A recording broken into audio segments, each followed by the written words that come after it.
हम चर्चा करेंगे अध्याय 2 की। किसकी चर्चा कर रहे हैं हम? अध्याय 2 की। मैंने आपको बताया था कि कोई भी फिल्म हो या कोई भी सीरियल हो या किसी भी कहानी हो, उसमें कहानी कितनी भी बड़ी हो उसका शीर्षक कम ही रहता है ना, छोटा ही रहता है। जैसे पिक्चर 3 घंटे की होती है लेकिन शब्द एक ही रहता है ना। जैसे हम किसकी बात करें, 3 इडियट्स की बात करें, दंगल की बात करें या कोई भी पिक्चर हम उठा के देख लें, 3 घंटे की पिक्चर को मात्र 1 शब्दों में वर्णन करते हैं वो लोग। कहने का मतलब ये हुआ कि अध्याय के बाद जो शीर्षक दिया जाता है हमारा पूरा अध्याय उसी के इर्द गिर्द घूमता है। क्लियर है? तो जब भी हम किसी भी अध्याय को पढ़ना प्रारंभ करते हैं तो सबसे पहले फोकस डालते हैं उसके शीर्षक पर। क्लियर है? तो अध्याय 2 का शीर्षक क्या है हमारा? क्वेश्चन। क्वेश्चन ही है हमारा ना, क्या हमारे आस पास के पदार्थ शुद्ध है। क्लियर है? ये तो क्वेश्चन ही जैसा हो गया, क्या हमारे आसपास के पदार्थ शुद्ध है। तो इसमें से जिन विषयों पर हमारा पूरा अध्याय घूमने वाला है वो 2 शब्द हैं, पदार्थ और शुद्ध पदार्थ। पदार्थ और शुद्ध पदार्थ। क्लियर है? सबसे पहले हम पदार्थ पर विवेचना करते हैं, पदार्थ को क्लियर करने की कोशिश करते हैं कि पदार्थ है क्या। क्लियर है? पदार्थ की परिभाषा हमने अध्याय 1 में भी देखा और अध्याय 2 में भी हमारा सबसे पहला टारगेट पदार्थ ही है। क्लियर? तो पदार्थ को समझने के लिए हम चलते हैं प्राचीन काल में। ठीक है? प्राचीन काल में एक कवि हुए जिन्हें महाकवि के नाम से जाना जाता है और जिन्होंने विश्व का सबसे ज्यादा पढ़ा जाने वाला और सबसे ज्यादा लोकप्रिय ग्रंथ लिखा। कौन सा है सबसे ज्यादा लोकप्रिय ग्रंथ? हाँ, कौन सा है? कौन बताएगा? सबसे ज्यादा लोकप्रिय ग्रंथ है रामचरितमानस, जो पूरे ब्रह्मांड में सबसे ज्यादा पढ़ा जाता है। क्लियर है? चौपाइयों और दोहों में उसका वर्णन करते हैं, अवधी भाषा में, है ना। तो पदार्थ को क्लियर करने के लिए हम उन्हीं की एक चौपाई का सहारा लेते हैं। क्लियर है? तो वो चौपाई क्या है? चित जल पावक गगन समीरा पंच तत्व अति अधम शरीर। ठीक है? छित जल पावक गगन समीरा पंच तत्व अति अधम शरीरा। एक एक शब्दों का वर्णन है। छित यानी होता है पृथ्वी। छित यानी पृथ्वी। जल का मतलब आप समझ ही जाते हैं, पानी। ठीक है? पावक का मतलब होता है अग्नि। पावक का मतलब क्या होता है? अग्नि। गगन का मतलब होता है आकाश और समीर का मतलब होता है, कौन बताएगा समीर का मतलब? समीर का मतलब वायु, हवा। क्लियर है ना? तो कोई भी पदार्थ इन 5 तत्वों से मिलकर बना होता है। पहला है पृथ्वी। पहला क्या है? पृथ्वी। दूसरा है जल। तीसरा है अग्नि। क्या है? अग्नि। चौथा है आकाश और 5वां है हमारा वायु। सोचिए कि हम विज्ञान के कक्षा में, विज्ञान की क्लास में चौपाइयों के अर्थ के माध्यम से शब्दों की व्याख्या कर रहे हैं, तो कितना सटीक विज्ञान रहा होगा उस समय का, जो हम आज खोज करने के बाद पढ़ रहे हैं। उन्होंने पहले ही पढ़कर लिखकर छोड़कर चले गए। क्लियर है? इसलिए कोई भी ग्रंथ किसी भी धर्म का हो अनुसरणीय होता है और उसका कहीं ना कहीं किसी ना किसी विज्ञान से गहरा संबंध होता है। तो पदार्थ का मतलब क्या हुआ? पदार्थ का मतलब कोई भी वस्तु जिस चीज से मिलकर बनी होती है, ठीक है, उसे हम उसका क्या कहते हैं? पदार्थ कहते हैं, मटेरियल कहते हैं ना। कोई भी वस्तु किसी भी चीज से मिलकर बनी हो, वो किसी भी चीज से हो सकती है। जैसे ये पूरा मकान है, ये मकान का पदार्थ क्या है? रेत है, मिट्टी के कण है, सीमेंट है, लोहा है, ये सब इसके क्या है? पदार्थ। क्लियर है? अब हम बात करते हैं शुद्ध पदार्थ। किसकी बात करते हैं हम? शुद्ध पदार्थ। अगला शब्द है हमारा शुद्ध पदार्थ। पदार्थ भी कैसा? शुद्ध। शुद्ध लिख देते हैं यहां पर। अच्छा, आमतौर पर हम शुद्ध का मतलब क्या समझते हैं? आमतौर पर हम शुद्ध का मतलब क्या समझते हैं? हाँ, जिसमें कोई मिलावट ना हो। जैसे हम आमतौर पर देखते हैं शुद्ध पेयजल। क्या देखते हैं हम? शुद्ध पेयजल या शुद्ध घी या शुद्ध दूध। लेकिन एक्चुअल में विज्ञान की भाषा में शुद्ध का मतलब अलग होता है। शुद्ध का मतलब वो होता है जब कोई भी पदार्थ, क्या? जब कोई भी पदार्थ एक ही प्रकार के कणों से मिलकर बना होता है। जब कोई भी पदार्थ एक ही प्रकार के कणों से मिलकर बना होता है उसे शुद्ध पदार्थ कहा जाता है। ये विज्ञान कह रहा है। हम क्या कह रहे हैं कि अगर पानी में दूध की मिलावट नहीं है तो वो शुद्ध है, घी में अगर डालडे की मिलावट नहीं है तो वो शुद्ध है। लेकिन असली शुद्ध का मतलब वो होता है कि जब कोई पदार्थ एक ही प्रकार के कणों से मिलकर बना होता है। अब शुद्ध पदार्थ को हम दो भागों में विभाजित कर सकते हैं। एक होता है तत्व। क्या होता है? तत्व। और एक होता है यौगिक। क्लियर है? इन दो शब्दों को भी हम यहीं पर समझ लेते हैं। एक होता है तत्व और एक होता है यौगिक। तत्व की परिभाषा कौन बताएगा? कौन बताएगा तत्व की परिभाषा? हमने शुद्ध पदार्थ को समझा कि एक ही प्रकार के कणों से मिलकर बना हुआ पदार्थ कैसा होता है? शुद्ध होता है ना। अब शुद्ध पदार्थ भी दो प्रकार के होते हैं, एक होता है तत्व और एक होता है यौगिक। पुस्तक नहीं खोलेंगे, सीधा ध्यान अपना। क्लियर है? पुस्तक खोल ली तो फिर मतलब क्या है? तत्व और यौगिक दो प्रकार के शुद्ध पदार्थ होते हैं। तो तत्व को हम इस तरीके से परिभाषित कर सकते हैं कि पदार्थ का वही रूप, पदार्थ का वह रूप जिसे सरल भागों में किसी भी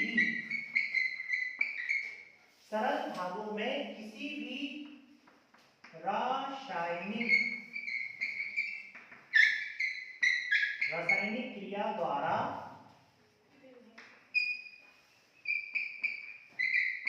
विभाजित नहीं किया जा सकता। क्लियर है? तत्व की परिभाषा क्या दे दी है हमने कि पदार्थ का वह रूप, पदार्थ के अंदर का वह रूप जिसे किसी भी रासायनिक प्रक्रिया द्वारा सरल भागों में विभाजित नहीं किया जा सकता, उसे हमने क्या नाम दे दिए? तत्व। तत्व संबंधित इतिहास भी है। तत्व संबंधित दो ऐतिहासिक पॉइंट आप याद रखेंगे। 1661 में एक वैज्ञानिक जिनका नाम है रॉबर्ट बॉयल। क्या नाम है उनका? रॉबर्ट बॉयल, जिन्होंने इस पदार्थ के अंदर के इस रूप को क्या नाम दिया? तत्व। किसी का भी अगर हम नामकरण करते हैं तो उन्होंने पदार्थ के उस रूप को जिसे दो भागों में विभाजित नहीं किया जा सकता उसे क्या कहा उन्होंने? तत्व। लेकिन ये जो परिभाषा हम पढ़ रहे हैं, वो दिया है लवाइजिए ने। किसने दिया है? लवाइजिए। ठीक है, किसने दिया है? लवाइजिए। एंटोनी लॉरेंस लवाइजिए। एंटोनी लॉरेंस लवाइजिए इनका पूरा नाम है। इन्हें रसायन विज्ञान का पितामह भी कहा जाता है। मतलब इन्होंने रसायन क्षेत्र में, रसायन विज्ञान के क्षेत्र में इतना योगदान दिया है कि उन्हें इसका पितामह भी कहा जाता है। उन्होंने तत्व की परिभाषा दी है कि पदार्थ का वह रूप जिसे सरल भागों में दो भागों में विभाजित नहीं किया जा सकता, क्या कहलाता है? तत्व कहलाता है। क्या कहलाता है? तत्व। अब हमने एक पदार्थ के विषय में भी पढ़ लिया, फिर शुद्ध पदार्थ के विषय में भी पढ़ लिया, और शुद्ध पदार्थ का एक भाग है तत्व। ठीक है, फिल्म की तरह चल रहा है ना, पहले टाइटल देख लिए, फिर हीरो कौन, विलन कौन, फिर उसके अंदर की हिस्ट्री जानने के लिए चले जा रहे हैं धीरे धीरे। तो अब हमारा पूरा फोकस रहेगा तत्व। किस पर रहेगा पूरा फोकस? तत्व। अब हमारा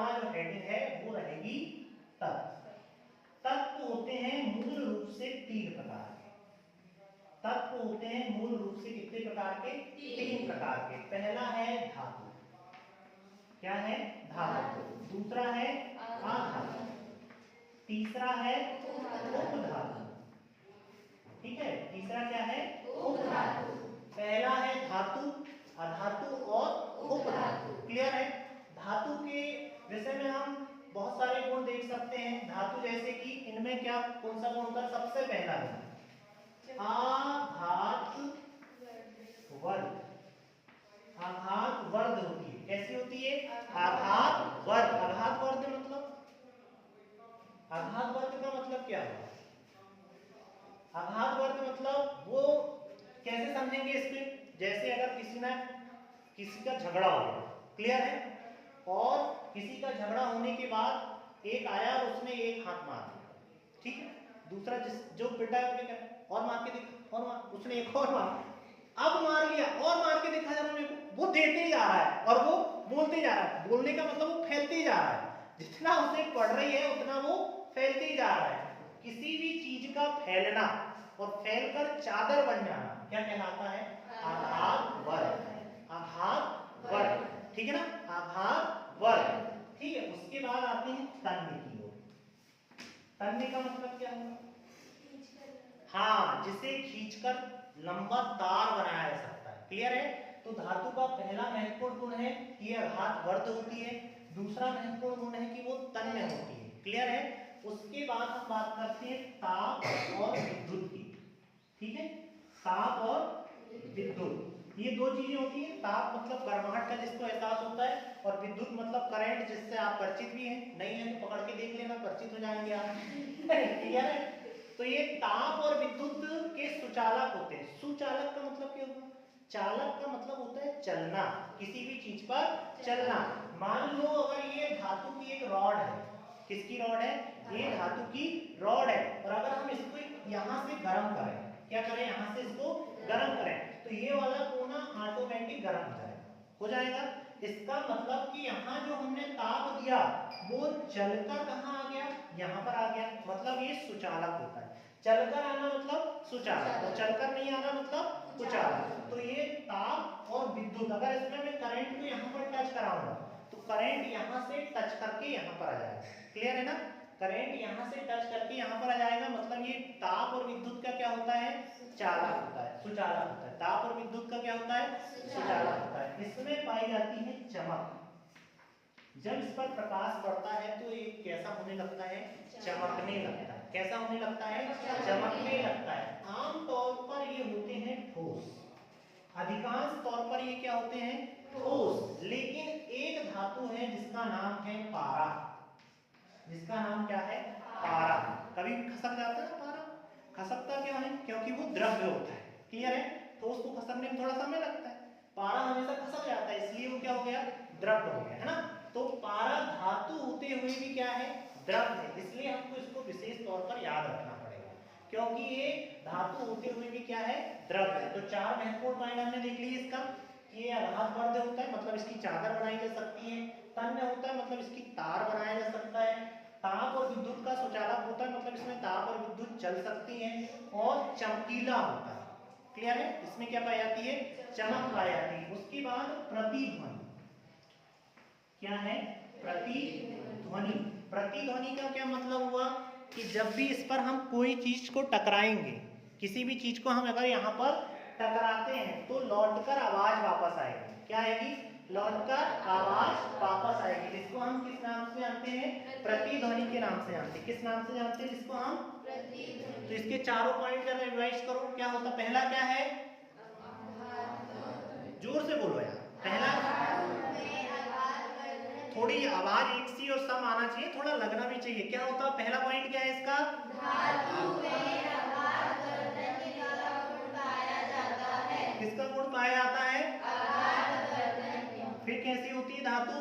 तन्य होती है। कैसी होती है? तन्य होती है। फिर विद्युत और ताप की क्या होती है? सुचालक। विद्युत और ताप की क्या होती है? सुचालक। और फिर इसमें क्या पाई जाती है? चमक। और फिर इसमें क्या होती है? प्रतिध्वनियां होती है। क्या होती है इसमें? प्रतिध्वनि। इसको लिखने की आवश्यकता नहीं। अधातु बिल्कुल इसके विपरीत होती है। अधातु में आघात वर्धनता का गुण नहीं पाया जाता। इसको एक मारो ये चूर चूर हो जाती है। क्लियर है ना? तो ये भंगुरता बोलते हैं इसको, है ना? इसमें अघात और तन्यता होती है, इसमें भंगुरता का गुण पाया जाता है। ठीक है, ये तन्य होती है, इसकी हम तार बना सकते हैं, इसके तार नहीं बना सकते। क्लियर है? ये ताप और विद्युत की सुचालक होती है, लेकिन ये ताप और विद्युत की सुचालक होती है, इनमें ताप और विद्युत चल नहीं सकते। क्लियर है? इसमें चमक पाई जाती है, इसमें चमक नहीं पाई जाती। ये प्रतिध्वनि होती है, इसमें क्या होती है? प्रतिध्वनि। लेकिन इनमें प्रतिध्वनियां नहीं होती। इनमें अगर हम किसी भी चीज को टकराएंगे तो आवाज नहीं आती, अगर आवाज आएगी तो वापस रिटर्न नहीं आती। उपधातु की अगर हम बात करें तो उपधातु में कुछ गुण इसके होते हैं और कुछ गुण इसके होते हैं। ये उपधातु पर डिपेंड करता है कि कौन सी उपधातु है और उसके ऊपर क्या क्या प्रभाव पड़ते हैं। कुछ में चमक होती है, कुछ में नहीं होती है, कुछ विद्युत की सुचालक होती है, कुछ विद्युत की सुचालक नहीं होती। तो ये कॉमन फैक्टर है, और कॉमन फैक्टर ये हमेशा हमारे विज्ञान में शामिल होते रहता है। जैसे विलयन, निलंबन, कोलाइड। कोलाइड में क्या होता है? विलयन और निलंबन के गुण पाए जाते हैं। ऐसे ही अब आप एक बात बताइए, तीन धातु कौन कौन सी हैं जो आप बहुत सरल तरीके से जानते हैं? तीन धातु, सोना, चांदी, लोहा, है ना? सोना, चांदी और लोहा को तो आप भूल ही नहीं सकते हैं ना। तो ये हो जाएगा अपना सोना, ये हो जाएगी अपनी चांदी, दोनों पहन लो। उसके बाद लोहा, ठीक है, ये हो जाएगा हमारा लोहा, इसको मत पहनना, दिक्कत जाएगी, है ना? उसके बाद अधातु की बात करें हम तो अधातु कौन कौन सी है? कार्बन, हाँ, ऑक्सीजन, कार्बन, ऑक्सीजन, हाँ, ऑक्सीजन और हाइड्रोजन। कार्बन, ऑक्सीजन और हाइड्रोजन। अधातुओं में एक और पॉइंट आप याद रखना कि जो ब्रोमीन होती है, जो ब्रोमीन नाम की धातु होती है, ये भी द्रव्य अवस्था में पाई जाती है। अधातु होने के बाद भी क्या पाई जाती है? द्रव्य अवस्था में पाई जाती है। क्लियर है? और इसमें द्रव्य अवस्था में कौन पाया जाता है? पारा। धातु में द्रव्य अवस्था में कौन पाया जाता है? पारा। उपधातु कौन कौन सी है? ये हमको याद रखना है, कई बार इसके नाम आ जाते हैं। उपधातु कौन कौन सी है? बोरान, हाँ, कौन कौन सी है? Boron, silicon, germanium, silicon germanium, और जर्मेनियम, जर्मेनियम, है ना? बोरान, सिलिकॉन और जर्मेनियम, ये उपधातु आप याद रखेंगे। सोना, चांदी, लोहा तो आपको याद ही है। कार्बन, ऑक्सीजन और हाइड्रोजन ये अधातु होती है, और बोरान, सिलिकॉन और जर्मेनियम क्या होती है? ये उपधातु होती है। हमने धातु और अधातु के गुणधर्म भी देख लिए, उदाहरण भी देख लिए, बोरान के उदाहरण भी देख लिए। उपधातु की परिभाषा क्या लिखेंगे आप? कि ऐसी धातु जिसमें धातु और अधातु दोनों के गुण सामान्य रूप से पाए जाते हैं, उसे हम क्या कहा जाता है? उपधातु कहा जाता है। यहाँ पर हम तत्व को समाप्त करते हैं। क्लियर है? उसके बाद हम बात करते हैं यौगिक की। किसकी बात करते हैं हम? यौगिक। अब यौगिक की परिभाषा क्या है?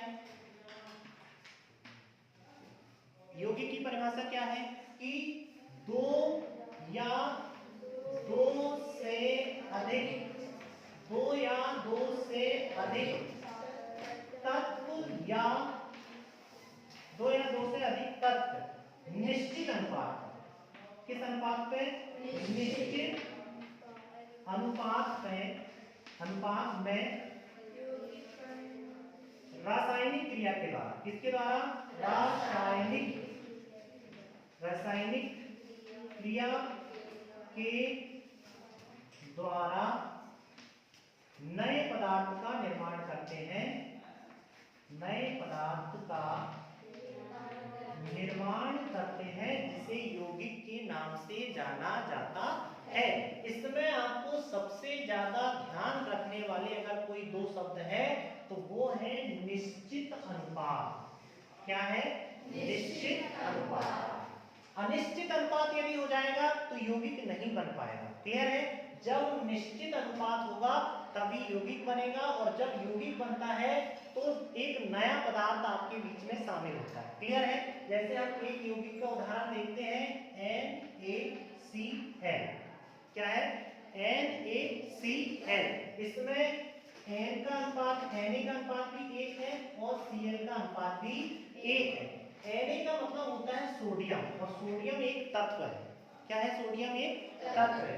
Cl भी एक तत्व है, और दोनों तत्व जब समान अनुपात में, एक अनुपात मतलब दोनों के समान अनुपात है। समान अनुपात का मतलब ये नहीं हुआ कि एक इसका है तो एक इसका भी होना आवश्यक है।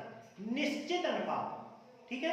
निश्चित अनुपात का मतलब क्या हुआ, अगर यहाँ पर एक है और यहाँ पर दो है तो एक और दो ही रहेगा कहीं भी, कभी भी, किसी भी परिस्थिति में। अगर कहीं और नया पदार्थ जो बनेगा फिर कोई बनेगा, लेकिन अगर यही तत्व है और इनका अनुपात 1:3 हो गया तो वो तत्व नहीं बनेगा।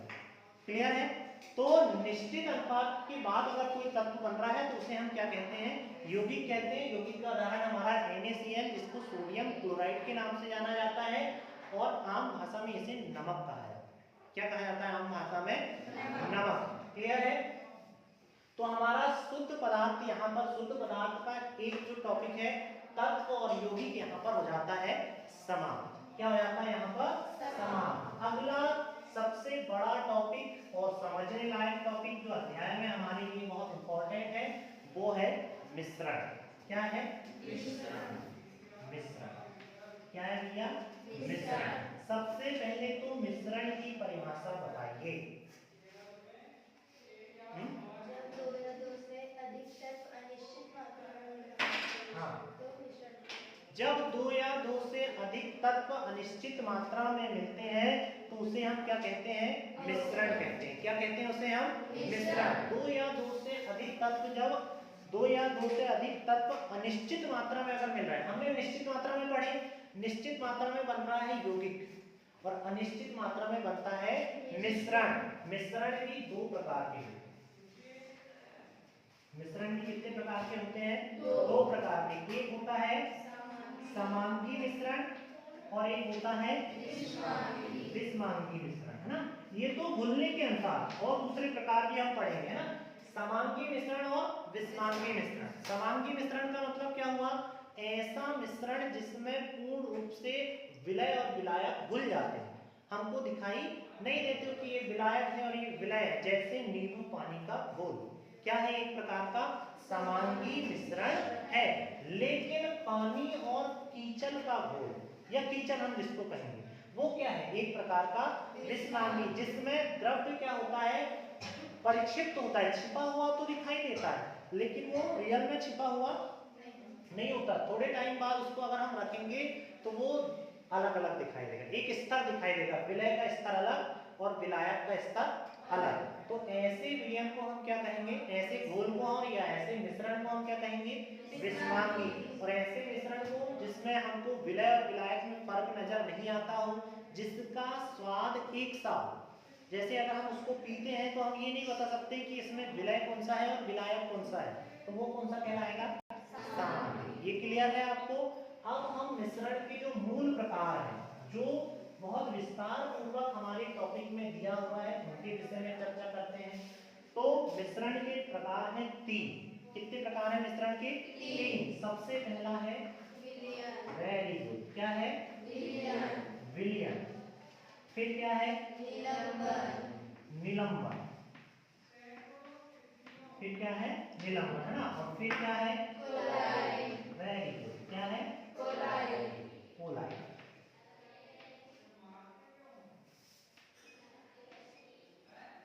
विलयन, निलंबन और कोलाइड। विलयन, निलंबन और कोलाइड। क्लियर है। तो विलयन में सबसे पहले हम किसको उठाएंगे? विलयन को। तो अगला हमारा जो टॉपिक रहेगा बड़ा वाला वो क्या है? विलयन। क्या है हमारा अगला बड़ा टॉपिक? विलयन। कौन बताएगा विलयन की परिभाषा? विलयन 2 या 2 से अधिक समांगी मिश्रण। हाँ, 2 या 2 से अधिक पदार्थों के समांगी मिश्रण को विलयन कहते हैं। 2 या 2 से अधिक पदार्थों के समांगी मिश्रण को क्या कहते हैं? विलयन कहते हैं। समांगी मिश्रण मतलब ऐसा मिश्रण जिसमें हमें विलय और विलायक के बीच में फर्क महसूस ना होता। अच्छा, आप ये बताइए कि विलयन जो होता है केवल एक ही अवस्था में होता है क्या?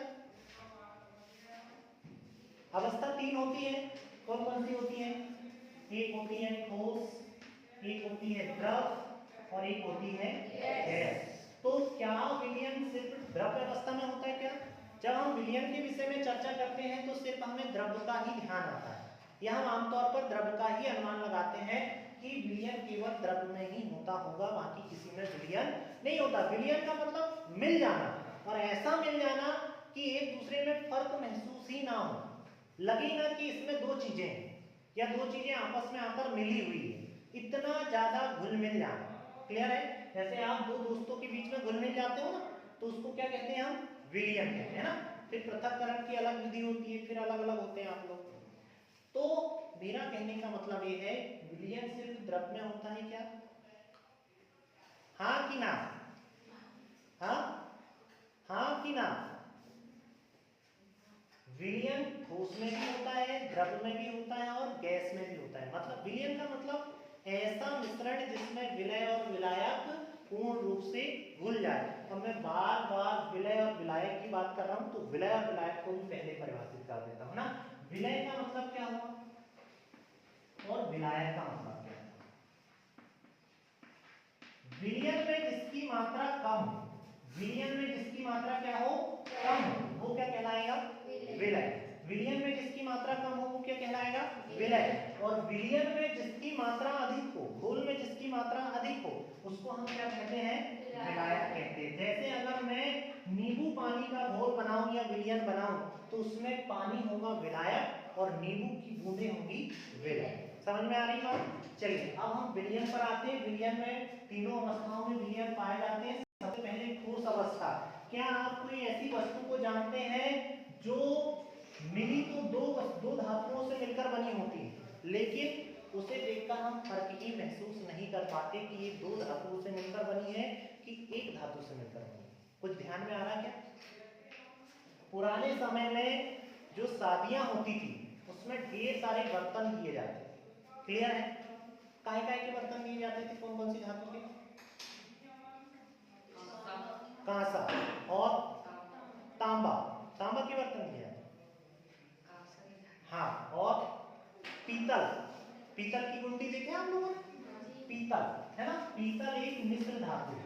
पीतल क्या है? एक मिश्र धातु। अब आप बोलेंगे सर मिश्र धातु तो आपने पढ़ा ही नहीं, उपधातु पढ़ा दिए या धातु पढ़ा दिए, धातु पढ़ा दिए, मिश्र धातु क्या होती है? तो मिश्र धातु दो धातुओं से मिलकर बनी हुई धातु को मिश्र धातु कहा जाता है। जैसे कि पीतल, पीतल एक मिश्र धातु है।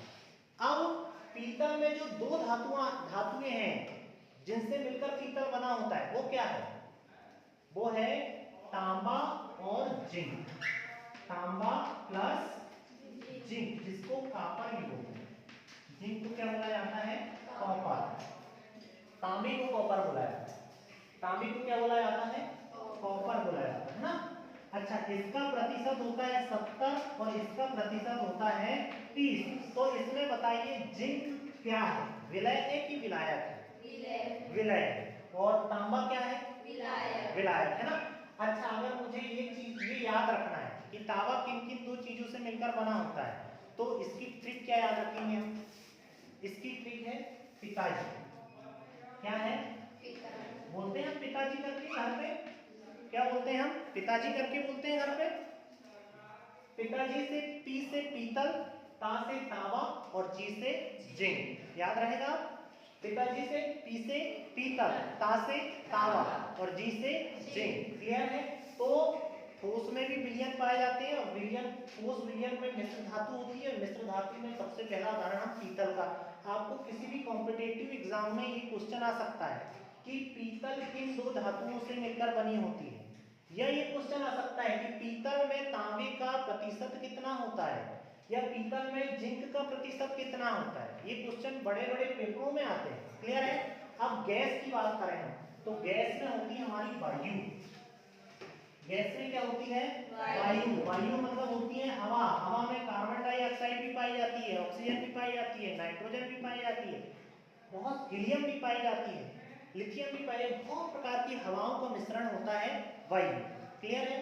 द्रव के विषय में तो आप ढेर सारी चीजें जानते हैं। नींबू पानी जिसको बोल सकते हैं, चाय बोल सकते हैं, या जो भी द्रव्य से संबंधित हो, कड़ी बोल सकते हैं, दूध और पानी का मिश्रण बोल सकते हैं। तो ये सभी क्या है? एक प्रकार के विलयन। क्या है? एक प्रकार के विलयन। समझ में आ रहा है? अब हम आगे बढ़ते हैं। विलय और विलायक के विषय में हमने चर्चा कर ली है।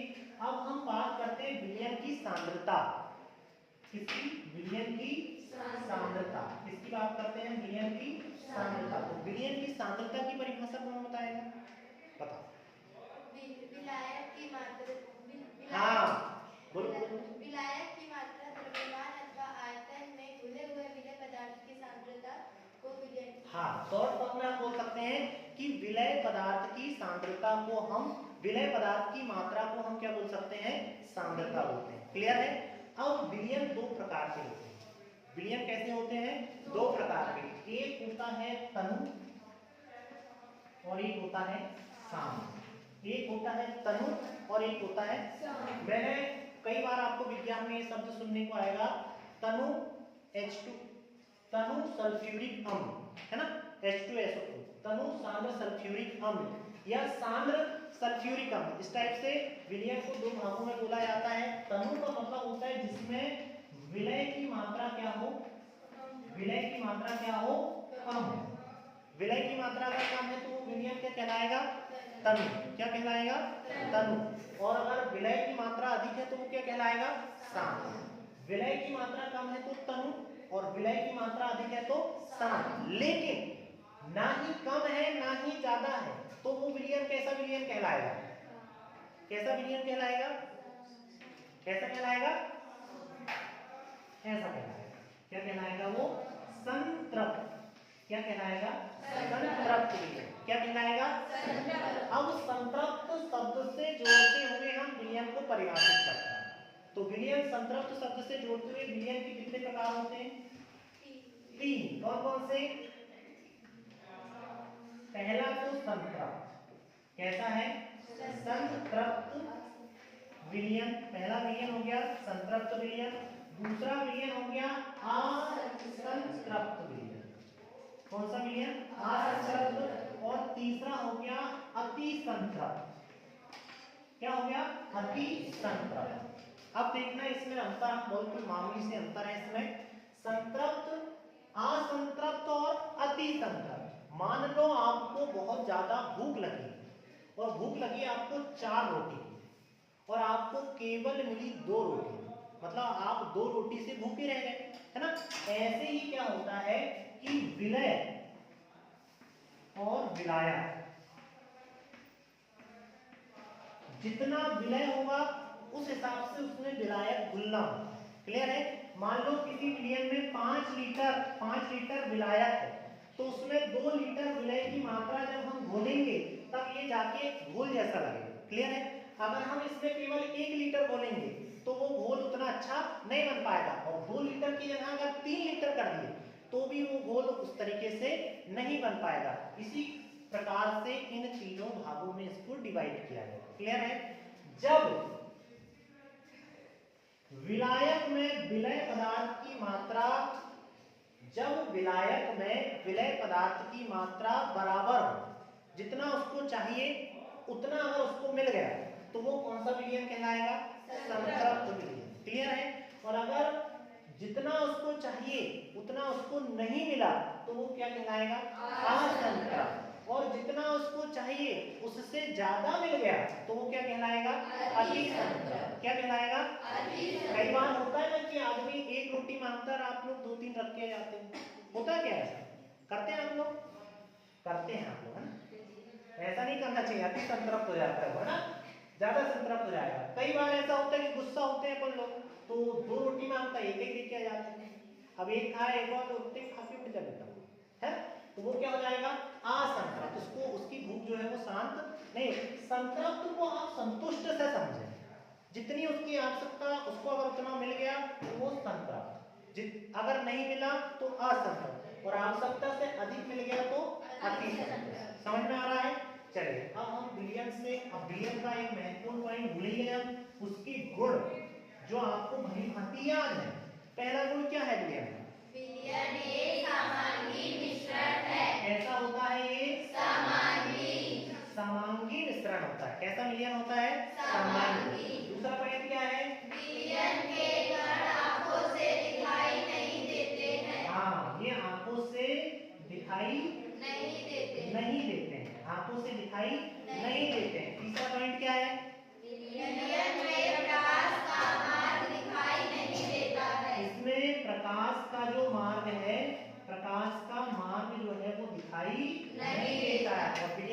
होता है? स्थायी। हाँ, वेरी गुड। विलियन कैसा होता है? स्थायी होता है। इसको अगर 6 महीने भी हम अगर एक क्लास में रखेंगे तो नींबू पानी ही रहेगा, अलग नहीं होगा, है ना। तो विलियन कैसा होता है? स्थायी होता है। इसमें प्रकाश का मार्ग दिखाई नहीं देता और इसमें इसके कण जो अपनी आंखों से दिखाई नहीं देती और ये कैसा होता है? समांगी होता है। एक बार पूरे एक स्वर में इन 4 पॉइंटों को दोहराओ। पहला, विलियन एक समांगी मिश्रण है। विलियन के कण आंखों से दिखाई नहीं देते हैं। विलियन में प्रकाश का मार्ग दिखाई नहीं देता है। विलियन स्थायी होते हैं। विलियन का एक भाई होता है निलंबन, जो इसके बिल्कुल क्या होता है? विपरीत होता है। कैसा होता है? विपरीत। निलंबन कैसा होता है? ये बिल्कुल विपरीत होता है। तो निलंबन में क्या कहेंगे हम? निलंबन की परिभाषा, ऐसा विस्मांगी घोल। विस्मांगी का मतलब क्या हुआ? जो पूर्ण रूप से घुला हुआ नहीं होता, अलग अलग दिखाई देता हो ना। ऐसा विस्मांगी घोल जिसमें ठोस के कण द्रव में परिक्षिप्त हो, छिपे हुए दिखाई देते हैं, क्या कहलाता है? निलंबन कहलाता है। ऐसा विस्मांगी घोल जिसमें ठोस के कण द्रव में परिक्षिप्त दिखाई देते हैं, क्या कहलाता है? निलंबन कहलाता है। हम सीधे इसके गुण पर आ जाते हैं क्योंकि इसका उत्तर डिटेल्स में हमको पढ़ना नहीं है। तो इसकी गुण बताओ। पहला, निलंबन एक विस्मांगी मिश्रण है। कैसा होता है ये? विस्मांगी होता है। दूसरा, विलियन के कण आंखों से दिखाई देते हैं। निलंबन के कण आंखों से दिखाई देते हैं। हाँ, अगला बताओ। निलंबन में प्रकाश का मार्ग दिखाई देता है। प्रकाश का मार्ग इसमें क्या होता है? दिखाई देता है। और बताओ। निलंबन अस्थायी होते हैं। निलंबन कैसा होता है? अस्थायी। निलंबन कैसा होता है? अस्थायी। अस्थायी कहने का मतलब ये है कि अगर हमने उसको घोले भी तो क्या होगा कि कुछ समय के बाद विलय अलग और विलायक अलग हो जाएगा, तो वो अस्थायी होता है। क्लियर है? तो निलंबन से हम छुटकारा पाते हैं। सीधा कूच करते हैं किसके तरफ? कोलाइट की तरफ, जो हमारा फेवरेट हो चुका है। ठीक है, कोलाइट क्या हो चुका है? हमारा फेवरेट हो चुका है। कोलाइट में क्या होता है कि निलंबन और विलय दोनों के कुछ कुछ गुण दिखाई देते हैं। निलंबन के भी दिखाई देते हैं और विलियन के भी दिखाई देते हैं। निलंबन के भी दिखाई देते हैं और विलियन के। तो इसे थोड़ा अच्छे से पढ़ेंगे हम। पहला गुण क्या है इसका? कोलाइट एक विस्मांगी मिश्रण है। हाँ, सबसे पहला है कि ये विस्मांगी होता है, दिखता समांगी की तरह है, बढ़िया प्यार होके आएगा, है ना, लेकिन रहता एक नंबर का विस्मांगी। ठीक है, अधिष्ठान का हिस्सा, है ना। तो क्या होता है? ये विस्मांगी होता है, दिखता बिल्कुल समांगी की तरह है। ऐसा लगता ही नहीं है कि ये विस्मांगी होगा, ये अलग अलग हो सकता है, ऐसा दिखता ही नहीं है, लेकिन 1 मिनट भी लगता है इसको अलग करने में। ठीक है, तो ये कैसा होता है? विस्मांगी होता है। आगे बोलो। कोलाइट के कण आंखों से दिखाई नहीं देते हैं। आंखों से क्या होते हैं? ये दिखाई नहीं देते हैं। दिखाई नहीं देते हैं। चलो अगला बोलो। कोलाइट में प्रकाश का मार्ग दिखाई देता है। देखो, प्रकाश का मार्ग इसमें क्या होता है? दिखाई देता है। प्रकाश का मार्ग कैसा होता है? दिखाई देता है। चौथा पॉइंट क्या है हमारा? कोलाइट अस्थायी होते हैं। अस्थायी होते हैं कि स्थायी होते हैं? स्थायी होते हैं। कैसे होते हैं? स्थायी। स्थायी होते हैं। कैसे होते हैं ये? स्थायी। स्थायी होते हैं। कैसे होते हैं कोलाइट? स्थायी। स्थायी होते हैं। चलो आगे चलते हैं। विस्मांगी का मतलब क्या हुआ कि ये विस्मांगी का मतलब क्या हुआ कि ये पूर्ण रूप से घुले हुए नहीं होते हैं। आंखों से देखो, इसमें ये गुण है निलंबन का। ये गुण किसका है? निलंबन का। इसके कारण आंखों से दिखाई देते हैं। ये भी गुण किसका है? निलंबन का। लेकिन नीचे के दो गुण हैं कि ये प्रकाश का मार्ग इसमें दिखाई देता है और ये स्थायी होते हैं। ये किसके हैं? विलियन के। किसके हैं ये? विलियन। मतलब इसके कणों का आकार ना ही निलंबन की तरह होता है ना ही विलियन की तरह। विलियन से हल्का सा बड़ा और निलंबन से हल्का सा छोटा होता है। क्लियर है? सीधे कुछ करते हैं हम इसके उदाहरण की तरफ। हमने बहुत अच्छे तरीके से इसको तैयार किया था। तो उदाहरण से पहले हम 2 चीजों को क्लियर कर लेते हैं। पहला है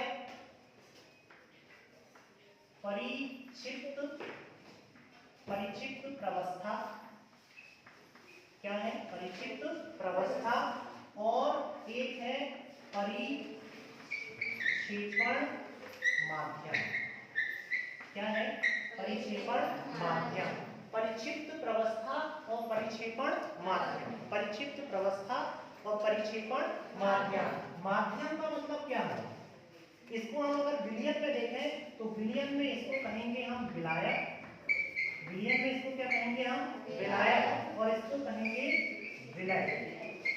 कोलाइड में जिसकी मात्रा कम हो उसे परिक्षिप्त प्रवस्था कहेंगे, और कोलाइड में जिसकी मात्रा ज्यादा हो उसे परिक्षेपण माध्यम कहेंगे।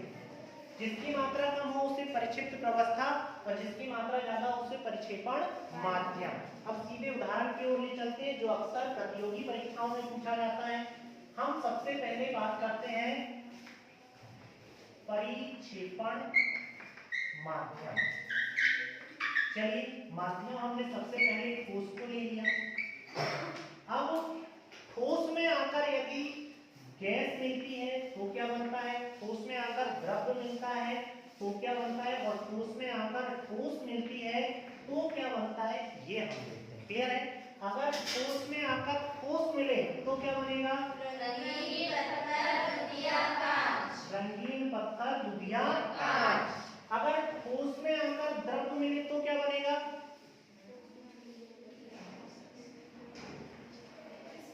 गोलमाल है। सब गोलमाल हो गया। क्या? हाँ, क्या? ठोस में आकर मिले तो पनीर और मक्खन। भूलने लगे आप लोग। ठोस में आकर द्रव्य मिला तो पनीर मक्खन, और ठोस में आकर गैस मिले तो वेरी गुड, रबड़, स्पंज और फोम। ये है हमारे ठोस के उदाहरण, जिसमें परिक्षेपण माध्यम क्या है? हमारा ठोस है। अगर परिक्षेपण माध्यम द्रव्य है, माध्यम यदि द्रव्य है और द्रव्य में आकर द्रव्य मिलता है, द्रव्य में आकर गैस मिलती है और द्रव्य में आकर ठोस मिलता है तो क्या बनता है? ये देखते हैं। अगर द्रव्य में आकर द्रव्य मिले तो दूध। Very good. द्रव्य में आकर गैस मिले तो शेविंग क्रीम। हाँ, शेविंग क्रीम। Shaving cream. और द्रव्य में आकर ठोस मिले तो कीचड़। Very good. क्या है? कीचड़। कीचड़ ना। द्रव्य में आकर ठोस मिल रहा है तो कीचड़। अब बात करते हैं हम गैस की। किसकी बात करते हैं हम? गैस की। गैस की अगर हम बात करें तो गैस में आकर अगर ठोस मिले या गैस में आकर अगर द्रव्य मिले तो क्या बनता है? गैस में अगर ठोस मिलता तो धुआं। वेरी गुड, धुआं। धुआं कर दिया है ना। और गैस में आकर द्रव्य मिल रहा तो कोहरा। कोहरा। क्या क्या हो गया? कोहरा। गैस में आकर द्रव्य मिल रहा तो कोहरा। क्लियर है?